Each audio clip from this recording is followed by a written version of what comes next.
बहुत सारी जगहों पर आपको मार्केट में ये ट्रेंड नज़र आएगा कि अगर कोई बंदा किसी को ये कहता है कि मेरी गाड़ी बेच दो, मेरा घर बेच दो, मेरी फलानी चीज़ बेच दो, तो बीच में वो ब्रोकर साहब होते हैं। वो ये करते हैं कि मिसाल के तौर पे घर बेचने वाले ने ये कहा कि यार ये मुझे बेचना है, 20 लाख तक बिकवा दो, गाड़ी 20 लाख की बिकवा दो। उसको आगे कस्टमर मिल रहा होता है 22 लाख रुपए का, तो वो क्या करता है, वो इसकी गाड़ी उसको बेचता है, इसको 20 लाख रुपए देता है, उससे 22 लाख लेता है और दरमियान में 2 लाख रुपए अपने जेब में डाल लेता है। उससे भी 1% कमीशन लेता है और इससे भी 1% कमीशन लेता है। इसको उनकी ज़बान में टॉप मारना कहते हैं कि इजाफी ऊपर की मलाई अपने जेब में डाल ली। तो याद रखिए, ये हराम है, ये चोरी है और मैदान माशर में इसका सख्त हिसाब देना पड़ेगा। वजह उसकी ये है कि जब कोई बंदा किसी को अपना एजेंट बनाता है और कहता है कि यार मेरी ये चीज़ बिकवा दो, तो जो एजेंट है वो वकील की हैसियत रखता है। अब ये चीज़ जितने की आगे बेचेगा, अगर इसने कहा है कि यार 20 लाख तक की आगे बिकवा दो और ये आगे 22 लाख की बेचने में कामयाब हो जाता है, तो ये पूरे 22 लाख रुपए उसी मालिक के हैं जिसकी ये गाड़ी है, जिसका ये घर है।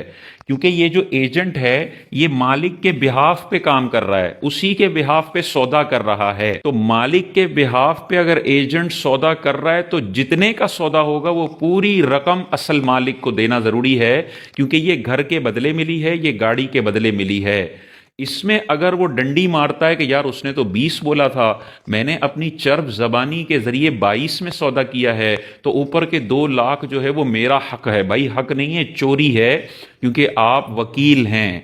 वकील किसी की चीज बेचता है तो जितने में बिकी है वो सारा पैसा असल मालिक का है, वकील को उसका कमीशन मिलेगा। जो उसने पहले उर्फ के मुताबिक एग्री कर लिया है वो कमीशन वो खरीदने वाले से भी ले सकता है, बेचने वाले से भी ले सकता है। अगर वो दोनों तरफ से किसी एक तरफ से इजाबो कबूल करने वाला नहीं है तो दोनों तरफ से ले सकता है। लेकिन यूं टॉप मार के इजाफी पैसे ले लेना ये चोरी है, ये डकैती है और मैदान माशर में इन पैसों का हिसाब देना पड़ेगा।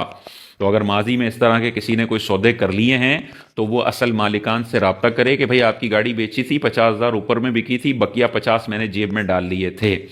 अब आपके ऊपर कर्ज है, या तो उनको वापस करना पड़ेगा। अगर वो माफ कर देते हैं कि ये कर्ज है मैं आपको माफ करता हूं, फिर ठीक है, कोई मसला नहीं है। लेकिन इस तरह टॉप मार कर लेना ये नाजायज है, गुनाह है, हराम है। अगर इसको करना ही है तो इसको करने का एक जायज तरीका यह है कि मालिक ने कहा कि 20 लाख की आगे बेच दो, इसको यह आइडिया है वकील को कि यार ये 25 लाख में बिक जाएगी, तो फिर इस मालिक को कहे कि भाई मैं आपसे खरीद लेता हूं 20 लाख रुपए की, आप मुझे बेच दो।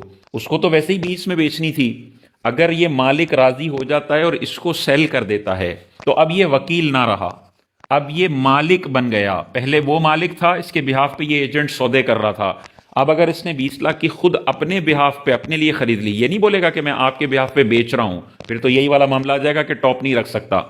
ये खुद उसको बोलेगा कि यार ये मुझे बेच दो, मैं आपको 20 लाख में खरीदता हूं। वो करे डन है, तो जैसे ही वो सौदा डन करेगा ये गाड़ी ये घर आपकी मिल्कियत में आ जाएगा।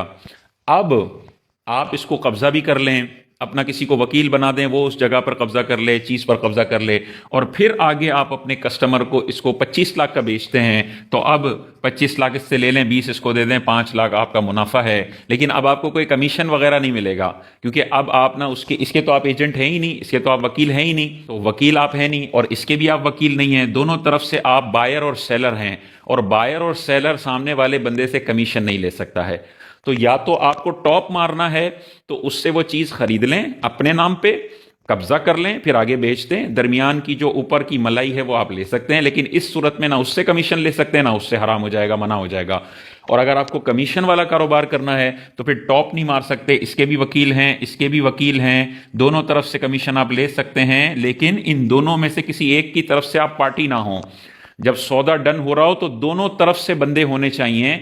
अगर किसी एक बिहाफ पे आप सौदा डन कर रहे हैं, जैसे गाड़ी वाला कहता है यार मेरा आना मुश्किल है, तुम ही सौदा कर लो, डन कर लो, और ये वकील उसके बिहाफ पे सौदा करता है, तो आप सामने वाले से पैसे नहीं ले सकता। अब इस बंदे से तो ले सकता है जिसने इसको कहा कि मेरे बिहाफ पे सौदा कर लो, क्योंकि ये तो इसका वकील है। लेकिन सामने वाले से इसलिए नहीं कर सकता क्योंकि अब ये बायर और सेलर में से एक सेलर पार्टी बन चुका। सेलर पार्टी सामने वाले बायर से कमीशन ले सकती है।